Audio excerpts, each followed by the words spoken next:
এ পয়গম্বর, দুনিয়ার চাকচিক্য, দুনিয়ার টাকা পয়সা, দুনিয়ার সাজগোজ যেন আপনাকে কোনো ধোঁকা না দেয়। ও ভাই, পয়গম্বরকে বলে পয়গম্বর উদ্দেশ্য নয়, গোটা বিশ্বের সমস্ত উম্মতকে আল্লাহ জানাই দিয়েছেন। জোরে বলুন ঠিক কিনা? লা ইয়াগুররান্নাকা তাকাল্লুবুল লাযীনা কাফারু ফিল বিলাদ মাতাউন কালীল সুম্মা মাওয়াহুম জাহান্নাম। আল্লাহ বলেন, আমার হাবিব, যারা অত্যাধুনিক যান্ত্রিক বানাইয়া, অত্যাধুনিক মেশিন দিয়ে, অত্যাধুনিক যান্ত্রিক জিনিস দিয়ে তারা মহাকাশ যান বানায়, চাঁদের দেশে যায়। এখন বাংলাদেশে একটু পরে আমেরিকা, কুয়েত, কাতার, আবার কালকে সকালে চলে আসে। বাবা, এত চড়াই উতরাই, কন্যা গোনা আপনি ধোঁকা খায়েন না, কারণ দুনিয়ার কোনো মূল্য আমার কাছে না। দুনিয়ার যদি মূল্য থাকতো তাইলে একটা কাফেরকে এক ঢুক পানি পানি করাইতাম না। ঠিক কিনা বলেন? আইশু ইশরাত কে লিয়ে ইনসান नहीं याद रख तू बंदा है मेहमान नहीं।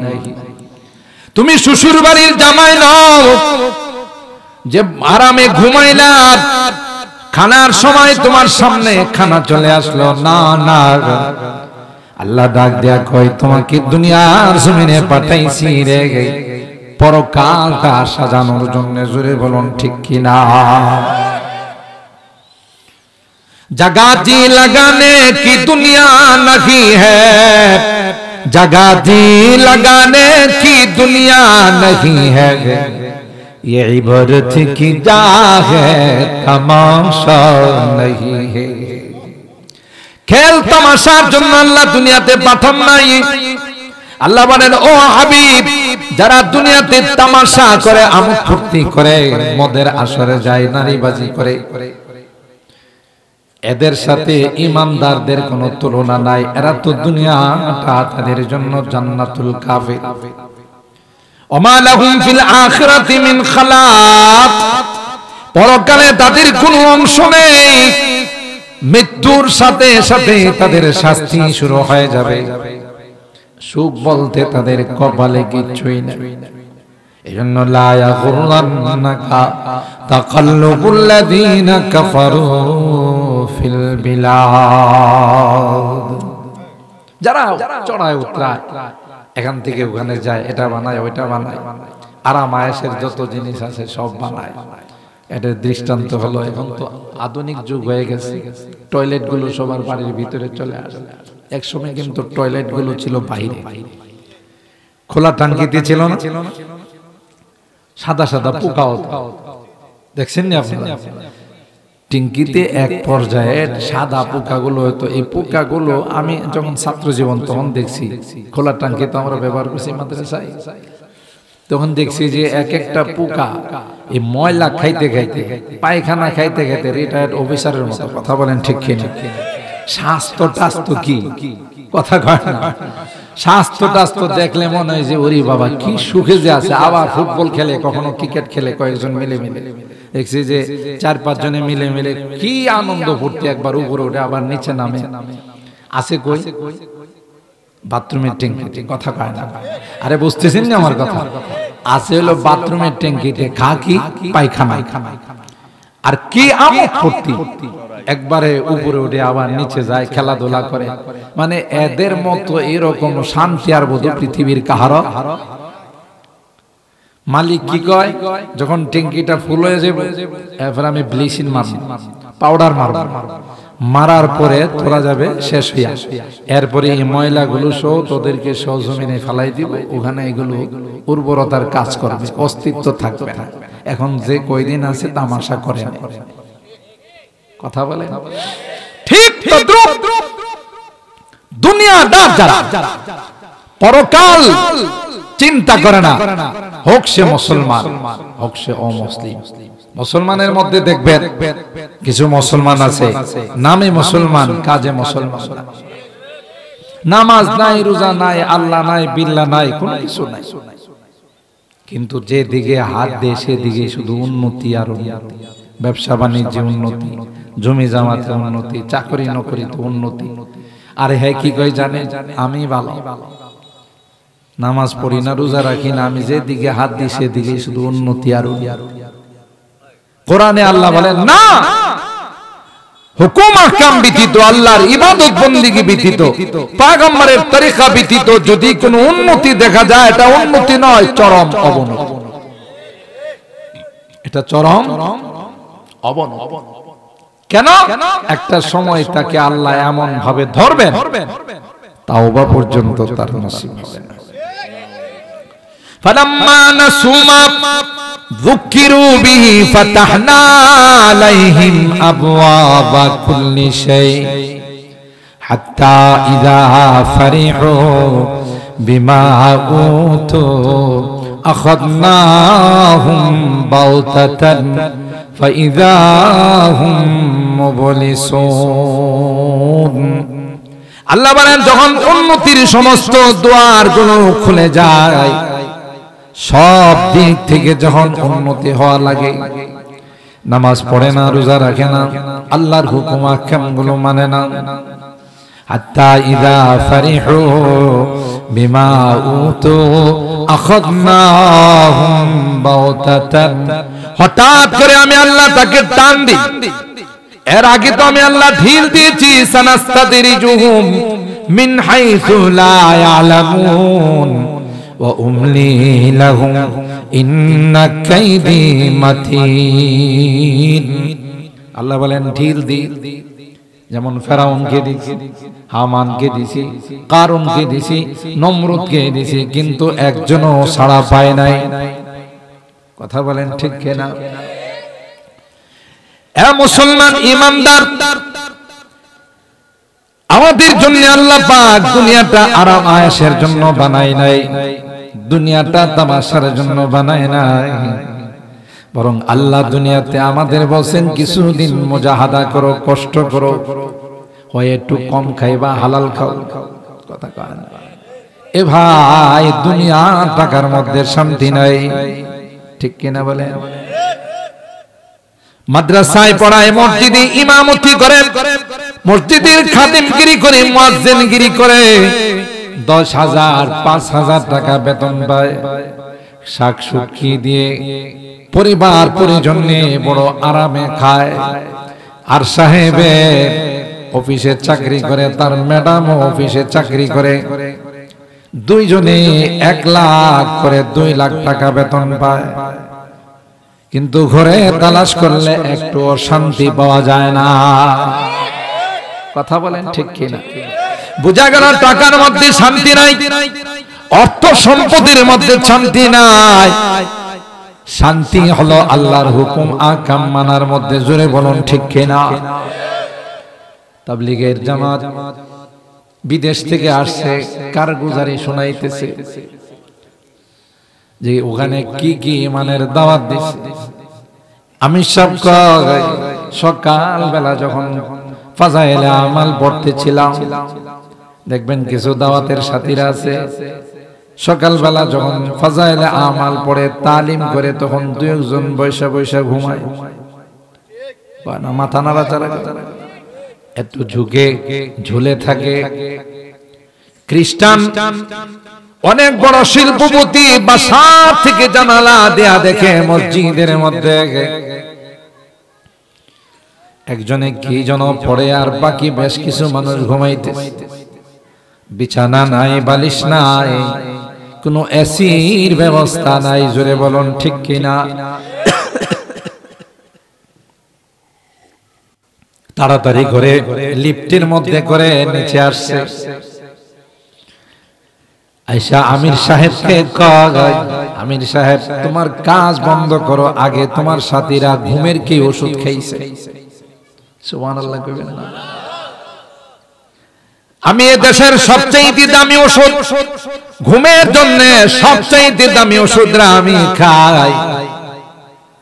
24 ঘন্টায় 2 ঘন্টা ঘুমাইতে পারি না, কি আলিশান বিল্ডিং এ থাকি, গালিচার মধ্যে থাকি, ঘুম আসে না।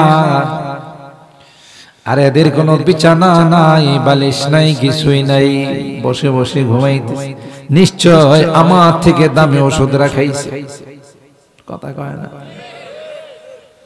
আমার ঘুম আসে না, তোমার সাথীদের ফ্লোরের মধ্যে বসে ঘুমায়। ওষুধরা আগে লিখে দাও যে ওষুধরা তোমার সাথীরা খাইছে। আমি সব বুঝের ঘুমের দরকার। সুবহানাল্লাহ। কো ভাই আপনি পাক পবিত্র হইয়া আসেন, ভালো জামাটা পরে আসেন, ওষুধ লিখতে হবে না, ওষুধ নিয়েই তোমরা। সুবহানাল্লাহ। দাওয়াতের লাইনে যারা বের হয়, এ ভাইয়েরা মুসাফির হয়ে যায়, এদের সব কিছু আল্লাহর কাছে কবুল হয়ে যায়। তাদের ঘুমটাও দাওয়াতের কাছে শামিল হয়ে যায়। ঠিক না বেটি? আমি সব তুমি পাক পবিত্র হয়ে আসো, ওই ঘুমের ট্যাবলেট সাথে নিয়ে আসছি। লিখে দিতে হবে না, তোমাকে ট্যাবলেট খাওয়াই দিতে দেরি হবে, ঘুম আসতে দেরি হবে না। ওই দেরি না করি, তার তো ঘুমের দরকার। সেই জন্য পাক পবিত্র হইয়া আমির সাহেবের কাছে আয়েশা কয় আমার ট্যাবলেটটা দেন। কয় তুমি পড়ে নাও লা ইলাহা ইল্লাল্লাহু মুহাম্মাদুর রাসূলুল্লাহ সাল্লাল্লাহু আলাইহি ওয়াসাল্লাম। আমির সাহেব কারগুজারি শুনান, আল্লাহর কসম কলমা পড়তে দেরি হয়, তার চোখে আল্লাহ ঘুম দিতে দেরি করেন না। ঠিক না বেটি? বোঝা গেল টাকা পয়সার মধ্যে শান্তি না, শান্তি হলো ইসলামের মধ্যে। জোরে বলুন ঠিক কিনা? যারা মুসলমান সারাদিন রিক্সা চালায়, অটো চালায়, নামাজ পড়ে, রাত্রে বেলায় যখন ঘুমায় যায়, সাথে সাথে চোখের মধ্যে ঘুম চলে আসে। ঠিক কিনা? কম খাবেন, কারণ আপনার খানার হিসাব দিতে হবে, আপনার প্রতিটা কদমের হিসাব দিতে হবে। কম খান কিন্তু হালাল খান। ঠিক না বেটি? লা ইয়াদখুলুল জান্নাতা জাসাদুন গুযিয়া বিল হারাম। যেই বডির মধ্যে হারাম ঢুকছে, যেই বডির মধ্যে সুদের টাকা ঢুকছে, যেই বডির মধ্যে হারামের টাকা ঢুকছে, নবী কয় ওই বডি কোনদিন আল্লাহর জান্নাতে যাবে না। হালাল খাদ্য আমাদের দোয়া কেন কবুল হয়? মালবাসুহু হারাম, মাকুলুহু মাকালুহু হারাম, মাশরাবুহু হারাম। ক্বালা ইয়া রাব্বি ইয়া রাব্বি ফান্না ইউস্তাজাবু। সব হারাম নিয়ে তুমি আল্লাহর কাছে হাত তুলে বলো, আল্লাহ আমার এই দোয়াটা কবুল করো, এই দোয়াটা কবুল করো। তোমার চতুর্পাশে হারাম দিয়ে ঘেরা। কথা কয় না? তাহলে এই দোয়া তো কবুল হবে না। কেন? হারাম দিয়ে বেষ্টিত।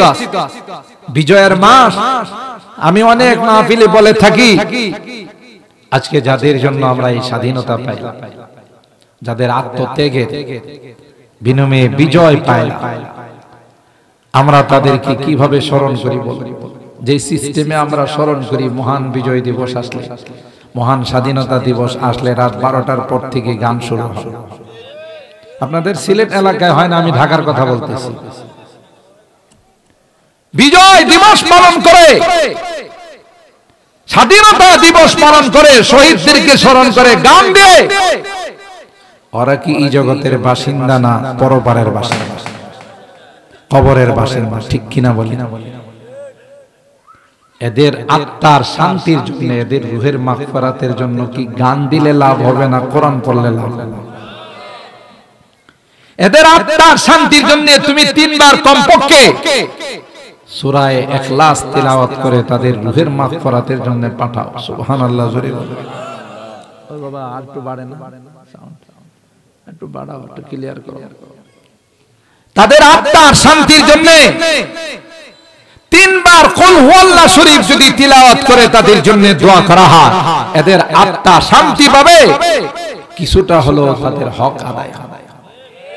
আমরা তাই করি আমাদের মাদ্রাসাগুলোতে বিজয় দিবসে বন্ধ রেখে কোরআন খানি করে আমরা তাদের জন্য দোয়া করি। কিন্তু দুঃখজনক বিষয় হলো সত্য, আমাদের খতমগুলো দোয়াগুলো যখন এদের কবরে যায় গিয়ে দেখে ঢুকার জায়গা নাই, গানে আগে দখল করে রাখছে।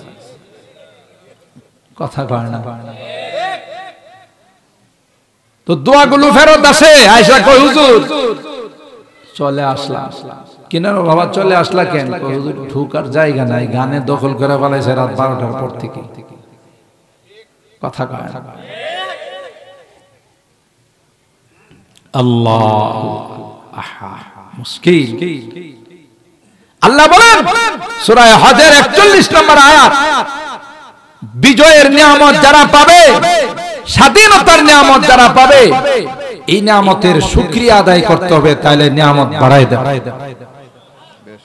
আর যদি তার না শুকরিয়া হয়, অকৃতজ্ঞতা হয়, আল্লাহ বলেন বাড়ানো তো দূরের কথা, যা আছে তাও থাকবে না। কথা বলেন ঠিক না?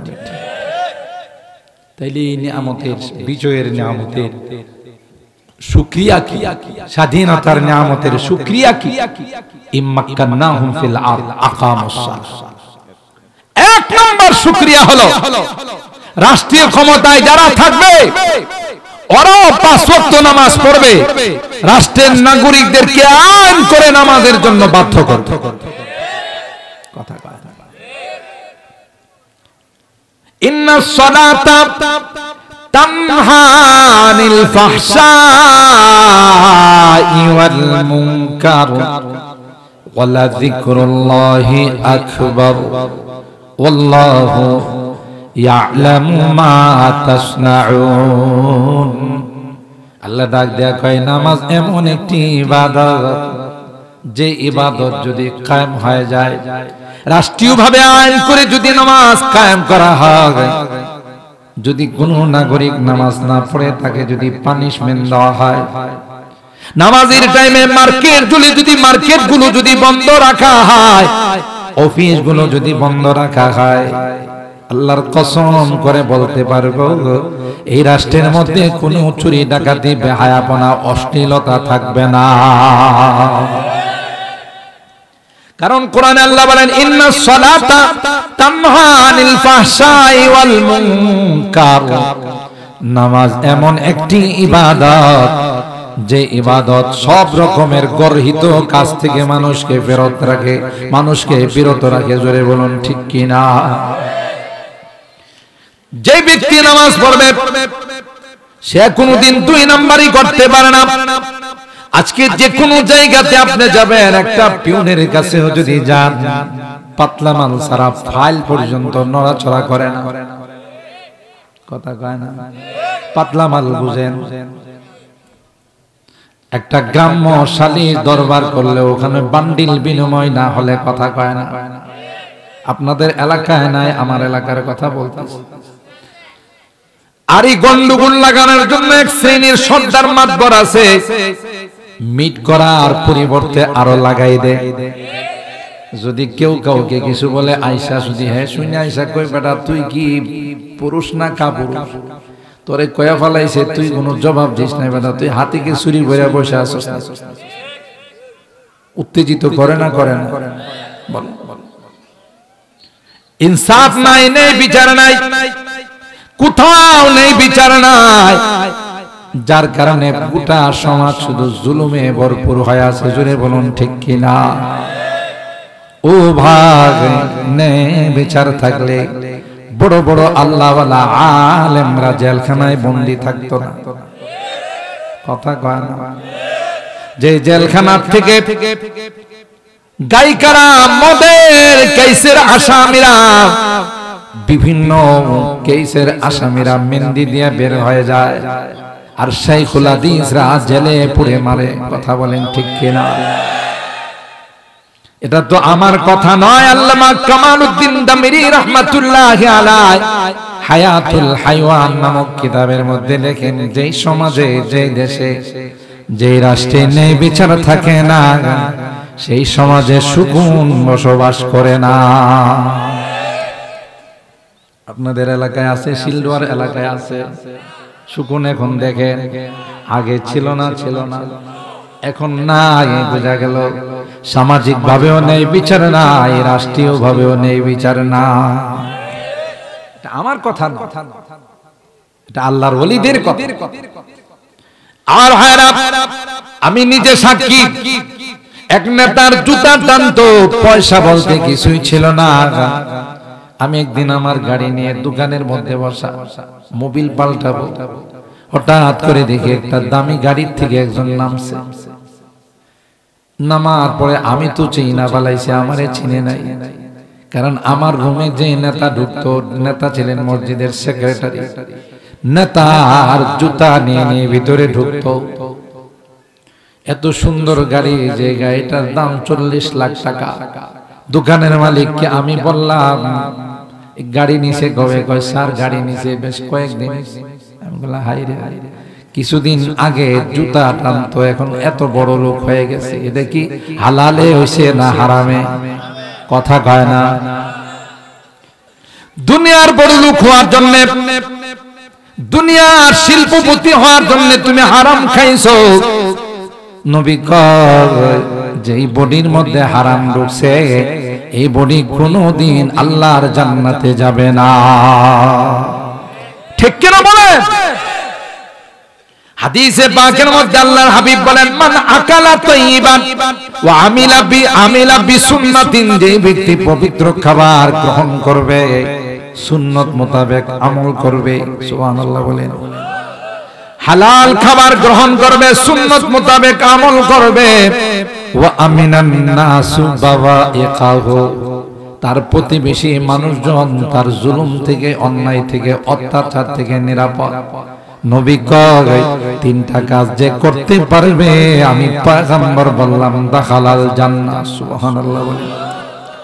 জান্নাতের টিকিট আমি পয়গম্বর দিয়ে গেলাম। এই তিনটি কাজ যারা করবে তাদের জন্য জান্নাতের টিকিট। এই জন্য আল্লাহ আমাদের ডাক দেয়া বলেন, এটা কিন্তু তোমাদের স্থায়ী বসবাস নয়।